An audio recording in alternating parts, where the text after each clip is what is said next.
AIFF ഭരണഘടനാ കേസിൽ തീരുമാനമെടുത്തു കഴിഞ്ഞെന്ന് സുപ്രീം കോടതി. പുതിയ കായിക ഭരണ ബില്ല് കൂടി നോക്കേണ്ടതുണ്ടെന്നും വെള്ളിയാഴ്ച ഇക്കാര്യം പരിശോധിക്കുമെന്നും സുപ്രീം കോടതി പറഞ്ഞു. സ്പോർട്സ് ഡെസ്കിൽ നിന്നും അനിൽ വാസ്തവ ചേരുന്നു. അനിൽ, ഒരുപക്ഷെ ഇന്ത്യൻ ഫുട്ബോൾ രംഗം തന്നെ ഓൾമോസ്റ്റ് സ്റ്റാൻഡ് സ്റ്റിൽ അവസ്ഥയിലേക്ക് എത്തിച്ചിരുന്നു ഈ കാര്യങ്ങൾ. അപ്പോൾ അതിൽ ഒരു തീരുമാനം ഉണ്ടാകാൻ പോകുന്നു എന്നല്ലേ മനസ്സിലാക്കേണ്ടതിൽ? തീർച്ചയായും ഇന്ത്യയുടെ ഫുട്ബോൾ മേഖല എങ്ങനെയായിരിക്കും, ISLന്റെ ഭാവി എന്തായിരിക്കും എന്നതിനൊക്കെ തന്നെ വലിയ നിർണായകമാണ് ഈ വിധി ഉണ്ടാവുക എന്നത്. നേരത്തെ ഒരു കമ്മിറ്റി ഉണ്ടായിരുന്നു, ഭരണസമിതി ഉണ്ടായിരുന്നു. അതിനെ റദ്ദ് ചെയ്തുകൊണ്ട് ഒരു താൽക്കാലിക ഭരണസമിതി വരികയും ആ ഭരണസമിതി ഉണ്ടാക്കിയ ഭരണഘടനയ്ക്കെതിരെ സ്റ്റേറ്റ് അസോസിയേഷനുകൾ ചെല്ലുകയും ചെയ്യുന്നതാണ് ഈ കേസിൻ്റെ ഒരു പശ്ചാത്തലം എന്ന് പറയുന്നത്.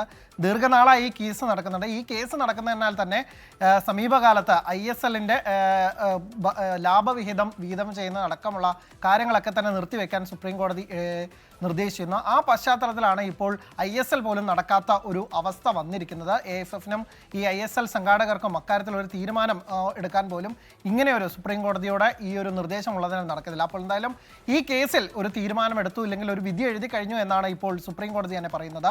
പക്ഷേ ഇപ്പോൾ പുതിയതായി സർക്കാർ കൊണ്ടുവന്നുള്ള കായിക ഭരണ ബില്ല് അതുകൂടി പരിശോധിക്കേണ്ടതുണ്ട്. അതിലെ വ്യവസ്ഥകൾ എങ്ങനെയൊക്കെയാണ് എന്നതിനനുസരിച്ചിട്ടായിരിക്കും ഒരു അന്തിമ വിധി പുറപ്പെടുവിക്കുക. എന്തായാലും വെള്ളിയാഴ്ച ഇക്കാര്യത്തിൽ ഒരു തീരുമാനം എടുക്കുമെന്നുള്ളതാണ്. ഒപ്പം തന്നെ ഈ ക്ലബ്ബുകൾ അവരുടെ പൂട്ടിക്കെട്ടേണ്ടി വരും ഉടൻ വിധിയില്ലായില്ലെങ്കിൽ എന്ന കാര്യം പറഞ്ഞിരുന്നു. അപ്പോൾ അക്കാര്യം കൂടി ഇന്ന് അമിക്കസ് ക്യൂറി കോടതിയിൽ പറഞ്ഞു. എന്തായാലും ആ കാര്യം കൂടി മനസ്സിൽ വെച്ചുകൊണ്ടായിരിക്കും വെള്ളിയാഴ്ച കോടതി ഒരു തീരുമാനമെടുക്കുക.